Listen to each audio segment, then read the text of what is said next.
नमस्कार मित्रों, आज की कक्षा में हम आपको संकरण बताते हैं। ठीक है, संकरण की लगभग हमारी 3 क्लास होगी।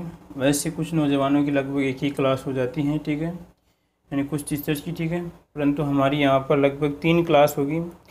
3 क्लास में हम आपको संकरण या जैसे जो भी हैं, जैसे यहाँ पर कुछ भी होगी कि लिखेंगे। ठीक है, जैसे आपका NaCl है, NaCl में क्या संकरण होगा। ठीक है, तो NaCl में संकरण होता ही नहीं क्योंकि तो आयनिक है। इस प्रकार आप देख के बता सकते हैं कि लास्ट में जब तीसरी क्लास लेंगे, आप अंतिम क्लास लेंगे, तो आप अंतिम क्लास में पूर्ण रूप से सीख जाएंगे। ठीक है, देखो ध्यान से आप। तो हम बात करते हैं संकरण की। तो संकरण की पहले परिभाषा पढ़ेंगे और परिभाषा पढ़ने के बाद में क्या पढ़ेंगे, उसकी कुछ विशेषताएं हैं वो पढ़ेंगे। ठीक है, अब रहा यहाँ पे समस्या है कि कुछ विद्यार्थियों ने लगभग पहली क्लास से लगभग जैसे किसी चैनल पे ले ली होगी। ठीक है, बहुत बड़ी। ठीक है, आपने क्लास लिए तो, पर कुछ विद्यार्थियों की समस्या थी तो हम यहाँ पर उसको क्या कर रहे हैं, उसके अनुसार उनके लिए क्लास बना रहे हैं। तो बिंदु क्या रहेगा हमारा आज का, संकरण।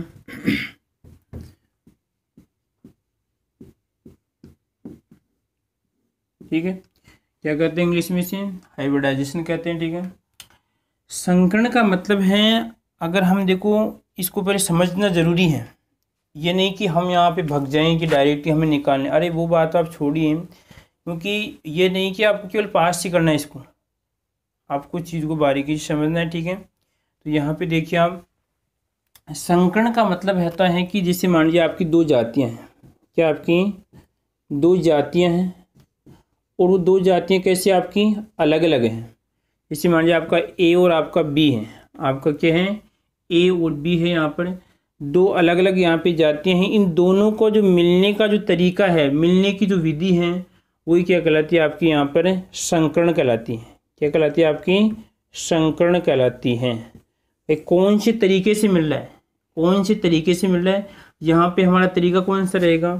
यहाँ पे तरीका जैसे आपका Sp, उसके बाद में आपका Sp2, और यहाँ पर आपका Sp3, और यह आपका DsP2। ठीक है, और यह यहाँ पे बात करते हैं आपका Sp3 और आपका Sp3 और आपका Sp3 और आपका D2 और आपका Sp3 और आपका D3। ठीक है, लगभग यहाँ पर ये संकरण है, यानी ये आपकी किस प्रकार की विधियाँ हैं, आई बात समझ में, कौन से तरीके से आपका ये जुड़ रहा है। तो देखो ध्यान से, पहले परिभाषा की बात करते हैं यहाँ पर। तो परिभाषा को समझने के लिए यहाँ पर हमें जानकारी होनी चाहिए किसकी, कक्षा की। तो आपको शायद ये जानकारी होगी कक्षा की। इसकी बात करते हैं यहाँ पे, कक्षा की बात करते हैं। कक्षा को यहाँ पर ये क्या है हमारा कक्षा है, यानी कहने का मतलब डिब्बा, इसको हमारे डिब्बा को मान रहे हैं यहाँ पर। ठीक है, जैसे आपका कक्षक है, ये जैसे आपका 1s कक्षक, ये आपका s कक्षक हो जाएंगे। ठीक है, और ये आपके किसके हैं, ये p के कक्षक हैं। p में कितने होते हैं आपके, 3 कक्षक होते हैं। इसी प्रकार यहाँ पर हम ये d का यूज़ कर लिया। ठीक है, तो आपके लगभग संकरण में यहाँ पर कितनी होती है, 5 होंगे। इसमें देखो 5 है क्या, तो यहाँ पर किसके कहलाएंगे, d के हैं। ये सभी क्या कहलाते हैं, कक्षक हैं। इनकी बात कर रहे हैं। यहाँ पर देखिए ये कक्षक हैं, इसमें 3 कक्षक हैं, इसमें कितने आपके 5 कक्षक हैं। ठीक है, आगे देखो उसके बाद में यहाँ पर आगे हम बात करते हैं। अब क्या होगा, यहाँ पर जब ये कक्षक आपस में जुड़ते हैं, यानी जब ये कक्षक आपस में जुड़ते हैं, तो जुड़ने के लिए एक शर्त होनी चाहिए कि इन कक्षकों में क्या होना चाहिए, कम से कम क्या होना चाहिए आपका, कम से कम ऊर्जा अंतराल। क्या होना चाहिए आपका, ऊर्जा अंतराल होना चाहिए। आई बात समझ में, ऊर्जा अंतराल होना चाहिए। तो ऊर्जा अंतराल को फिर देख लेते हैं वापस में, यहाँ पे संरचनाएं बनाता हूँ इनकी। देखो ध्यान से,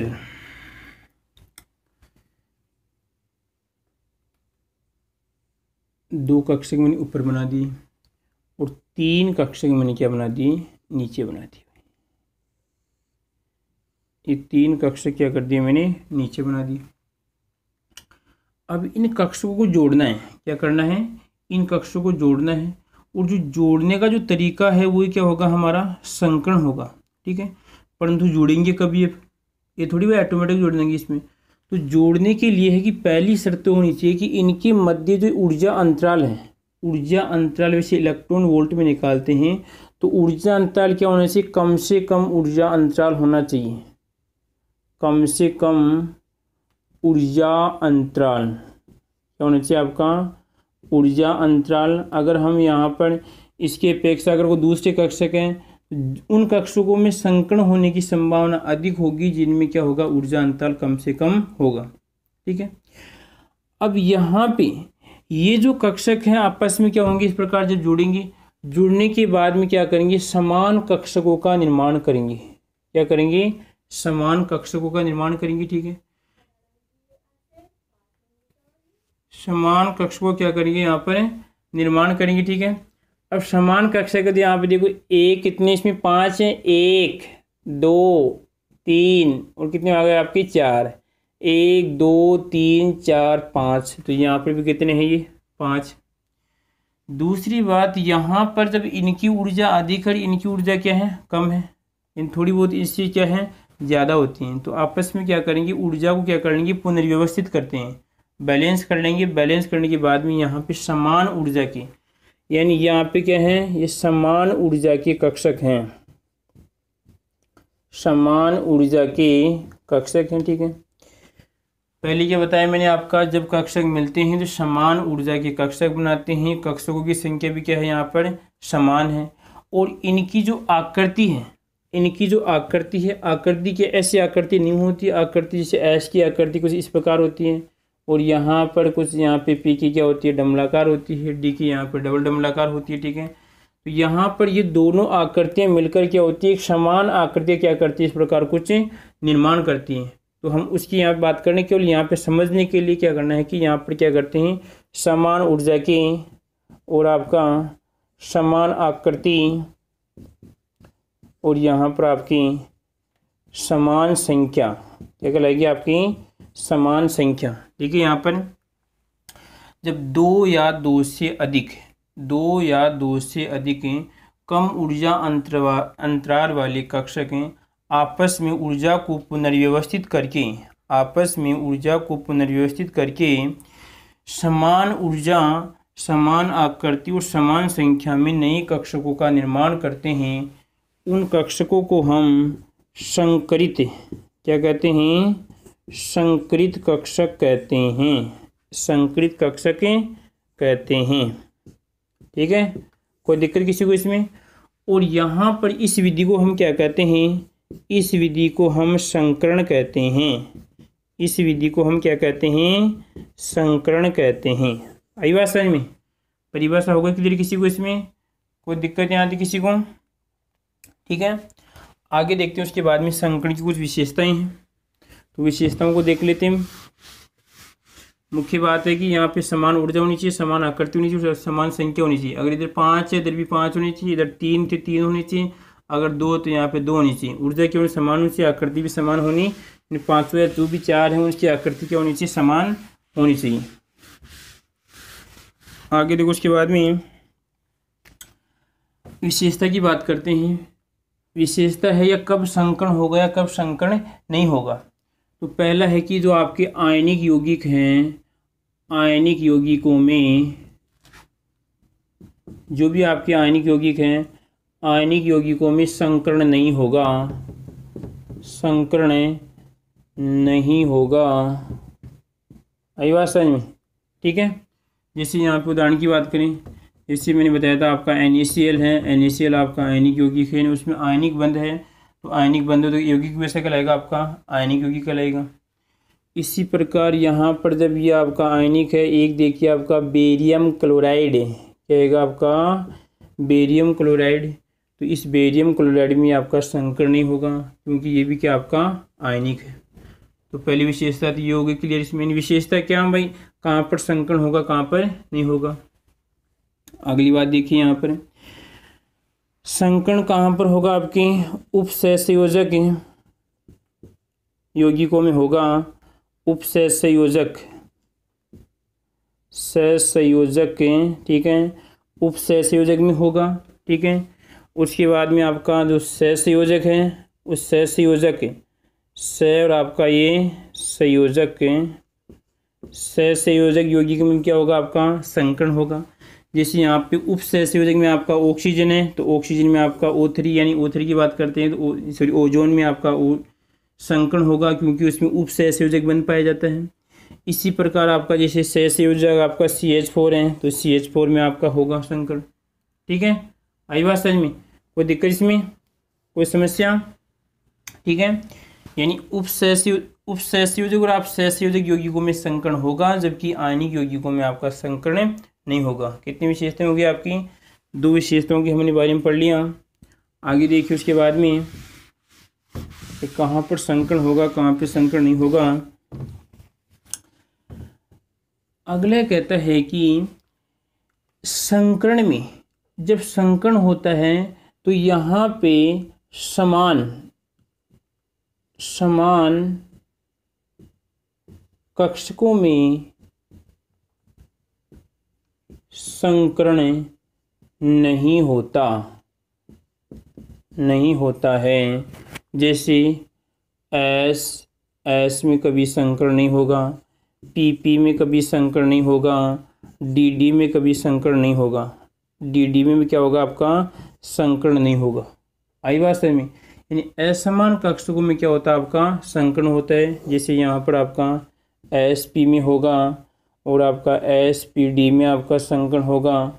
ठीक है, कोई दिक्कत इसमें? यहाँ पर आपका SP में संकरण होगा, क्योंकि दोनों आपके क्या हैं, ये असमान, ये भी दोनों असमान कक्षक हैं, ये भी आपके क्या हैं, असमान कक्षक है। कोई समस्या? वैसे तो ब्लॉक है, यहाँ पर क्या आएगा, इसका कक्षक आएगा, यहाँ पर इसका कक्षक, यहाँ पर इसका कक्षक, यहाँ पर क्या आएगा, इसके कक्षक आएंगे।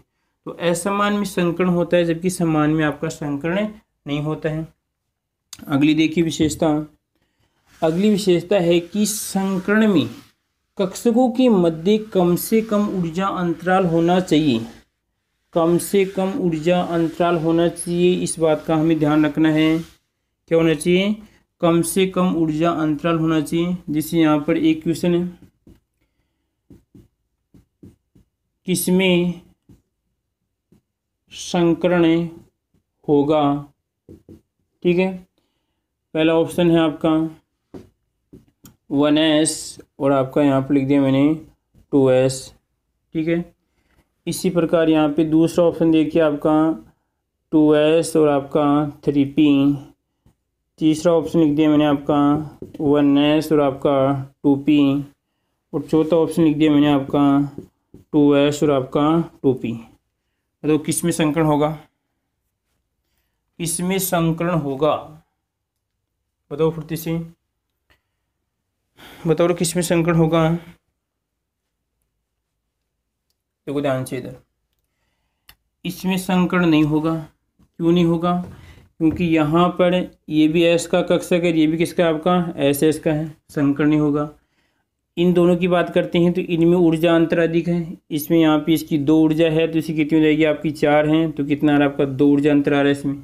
ठीक है, इस प्रकार यहाँ पे देखिए, इसमें 1 आएगा और यहाँ पे कितना आएगा 3, तो इसमें 2 ऊर्जा अंतर आ रहा है इसमें। ठीक है, और यहाँ पर अगर ऊर्जा अंतर निकालते हैं, दोनों यहाँ पे सेम है, तो यहाँ पे कितना आएगा आपका 0 और यहाँ पे कितना आएगा आपका, अगर यहाँ पे इसमें आएगा 1 तो यहाँ पर इसमें 1 ऊर्जा अंतराल, इसमें आपका संकरण होगा। आई बात समझ में? यहाँ पर हम इस प्रकार क्वेश्चन हल कर सकते हैं। ठीक है, विशेषताओं में भी क्वेश्चन बन सकता है, जरूरी नहीं कि आपके पीछे ही क्वेश्चन, पीछे वाले जो पार्ट है कि आपको उदाहरण दे फिर आपसे संकरण पूछें, विशेषताओं में भी क्वेश्चन बन सकता है। और देखिए नई विशेषता और बताएं आपको। अब ये कहता है कि संकरण के लिए अणु के अंदर कम से कम 2 परमाणु तो होने ही चाहिए। अणु के अंदर कम से कम 2 परमाणु तो होने ही चाहिए। जैसे यहाँ पर कह रहा है कि संकरण के लिए कम से कम 2 परमाणु तो होने ही चाहिए। तो ये कहें, जैसे यहाँ पर उदाहरण के तौर पे लिखे आपका, जैसे CH4 लिख लिया आपने, मैथेन है, तो आपका मैथेन का एक अणु, पर इस परमाणु कितने इसमें आपके 5 परमाणु हैं। कितने हैं इसमें? 5 परमाणु हैं। तो यहाँ पे संकरण का इसमें एक नियम लग रहा है, और नियम भी इसमें प्लस में लगनी चाहिए। तो अगली विशेषता क्या बताई मैंने कि संकरण के लिए कम से कम अणु के अंदर 2 परमाणु होना अति आवश्यक है। ठीक है, अगर मान लीजिए किसी अणु के अंदर 2 परमाणु है तो वहाँ पे किस प्रकार का संकरण होगा? वहाँ पे आपकी साधारण प्रकार का संकरण होगा, सिंपल संकरण उसे हम कहते हैं। ठीक है, अगली विशेषता देखिए, हम अगली विशेषता की बात करते हैं। अगली विशेषता होती है कि संकरण में कक्षक भाग लेते हैं, कक्षक भाग लेते हैं। कौन कौन से कक्षक? यहाँ पर कहेंगे आपके अर्धपूरित, यानी कहने का मतलब ले भाई आधोपूरित, जिसमें एक इलेक्ट्रॉन हो। पूर्णपूरित, यह आएगा आपका पूर्ण और आपका ये पूरित। पूर्णपूरित यानी कहने का मतलब ये बना दिया, और आपका ये दोनों में इलेक्ट्रॉन है। ठीक है, यानी इस प्रकार की कक्षक भी भाग ले सकते हैं, और आपका खाली कक्षक भी भाग ले सकता है। संकरण में खाली कक्षक भी भाग ले सकता है, परंतु एक विशेषता कि इनके मध्य ऊर्जा अंतर क्या होना चाहिए? कम होना चाहिए। ठीक है, ये कह रहा है कि संकरण में कक्षक भाग लेते हैं, इनके मध्य जो इलेक्ट्रॉन है, ये इलेक्ट्रॉन हैं, इलेक्ट्रॉन कभी भी संकरण में भाग नहीं लेते हैं, इस बात का ध्यान रखना है। क्वेश्चन बनता है, देखो ध्यान से बनाओ कि यहाँ पे क्वेश्चन किस प्रकार बने। क्वेश्चन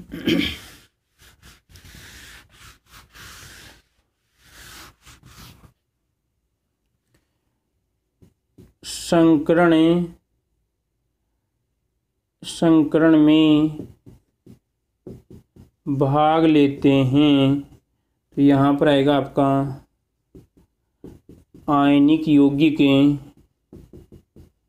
ठीक है, दूसरा यहाँ पे देखिए आपके आयनिक यौगिक, और फिर आपका इलेक्ट्रॉन, फिर यहाँ पर आएगा आपका तीसरा कहलाएगा आपका खाली कक्षक है, और यहाँ पे चौथा ऑप्शन आएगा आपका, चौथा ऑप्शन अगर हम बनाएं उपयुक्त आपके सभी, मतलब कौन सा आएगा आंसर? आयनिक यौगिक भाग नहीं लेते हैं, इलेक्ट्रॉन भाग नहीं लेते हैं, कक्षक क्या होते हैं आपके? खाली कक्षक भाग लेते हैं। यानी ऑप्शन के अनुसार आंसर कौन सा रहेगा आपका? खाली कक्षक आएगा। ठीक है, आगे देखो उसके बाद में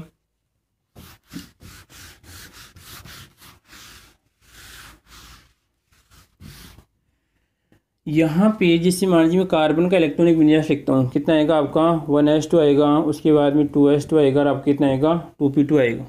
ठीक है, अब यहाँ पर लिखा तो इसको अगर इस प्रकार उन्होंने कक्षक के तौर पे लिखें तो ये आपका 1s और कितने इलेक्ट्रॉन है इसमें? 2 इलेक्ट्रॉन, ये लिख दिया मैंने। यहाँ पे देखिए आपका ये आपका कक्षक बना दिया, कौन सा आपका? 2s है, इसमें आपके 2 इलेक्ट्रॉन है। ठीक है, इसी प्रकार यहाँ पर मैंने कक्षक बना दिया, कौन सा है? 2p है, और आपके 2 इलेक्ट्रॉन है। इसका मतलब है कि ये किसको दर्शा रहा है? एक एलपी को दर्शा रहा है। किसको दर्शा रहा है? एक एलपी। एलपी का मतलब लिखना आप लोन पेयर, क्या आएगा आपका? Lone pair. इस बात का आपको ध्यान रखना है। ठीक है, इसका मतलब क्या है? इसके पास कितना है? एक एलपी है, इसके पास भी कितना आपका? एक एलपी है, यह रहेगा आपका एक एलपी, ले भाई एलपी। ठीक है, अब देखो मैं आपसे पूछूं कि यहाँ पे कार्बन के बाह्यतम कोश में कितने एलपी होते हैं? कार्बन के बाह्यतम कोश में कितने एलपी होते हैं? तो देखो ये तो इसका अंदर वाला कोश है 1s, ठीक है, और ये आपका बाह्यतम कोश, ये आपका 2s, और ये भी क्या आपका 2s। और इसकी बात कर रहा हूँ मैं ये देखो इसमें ये तो कहलाएगा आपका, जैसे K11 कक्षा में होती है आपका 1 2 और आपकी किसी हैं 3 है। ठीक है, तो कार्बन में कितने आते हैं आपके? कार्बन में 2 ही कक्षा में कार्बन पूर्ण हो जाता है। तो यहाँ पर कहलाएगा कि पूछ रहा हूँ कार्बन की बाह्यतम कोश में कितने एलपी हैं? तो कार्बन की बाह्यतम कोश में कितने आपकी? 2 एलपी हैं। कितने हैं? 2 एलपी हैं। जबकि मैं आपसे पूछूँ कि कार्बन की बाह्यतम कोश में कितने इलेक्ट्रॉन हैं, तो यहाँ पे 4 इलेक्ट्रॉन हैं। यही बात समझ में? तो ये जो सिंपल जानकारी थी संकरण की आपको ये होनी चाहिए। ठीक है, और उसके बाद में जो आगे वाली जो हमारी कक्षाएं होगी, ठीक है, आगे वाली कक्षा में आपको मैं संकरण के सूत्र के आधार पे मैं आपको संकरण निकालना बताऊंगा। ये कुछ विशेषताएं यहाँ पर थी, आपको जानकारी होना अति आवश्यक है। इसके अलावा आपको कौन कौन सी जानकारी जैसे इलेक्ट्रॉनिक विन्यास है वो निकालना आपको आना चाहिए। ठीक है, कि किसी कार्बनिक या जो भी आपका यौगिक है या आपका जो तत्व है उसकी बाह्यतम कोश में कितने इलेक्ट्रॉन होते हैं, ठीक है, वो आपको सिंपल जानकारी है। आवर्त सारणी के बारे में आपको कुछ जानकारी होनी चाहिए। जो मेरी पहली क्लास बनाने का जो मुख्य लक्ष्य है कि यहाँ पर जो और भी बच्चे हैं वो कनेक्ट में जुड़ जाएं, तो जो मैंने पढ़ाए हैं वो बच्चे तो प्लस में हैं ही, ठीक है, उसके बाद उसके अलावा और बच्चे भी जुड़ जाते हैं। तो साथ साथ में जो हमारा जो टाइम है लगभग 1 महीने का भी आपका एग्ज़ाम का टाइम है तो मध्य सितंबर के बाद में आपकी एग्ज़ाम लगेगी। तो लगभग हम आपका 50% कोर्स से हम लगभग यहाँ पे करवा सकते हैं, ठीक है। अगर आप रेगुलर आप भी क्लास लेते हो तो आपको फ़ायदा मिलेगा इसमें, ठीक है। तो मेरा कहना तो यही है कि जो आपके टॉपिक बच रहे हैं उसको आप क्या कीजिए, कमेंट कीजिए आप, और कमेंट में आपको हम इस प्रकार आपके जो भी टॉपिक छूटे हुए हैं उसको हम क्लियर करवा देंगे। केमिस्ट्री में आपको नंबर आसानी से मिल जाएंगे, आपको ये नहीं कि 40 में 40 लाने, आपको लगभग अगर 30 क्वेश्चन भी अगर 30 से कर लेते हो तो आप केमिस्ट्री में आपका आसानी से सिलेक्शन हो जाता है, क्योंकि बायो और जो आपका एग्रीकल्चर है वो आपका सिंपल सब्जेक्ट है।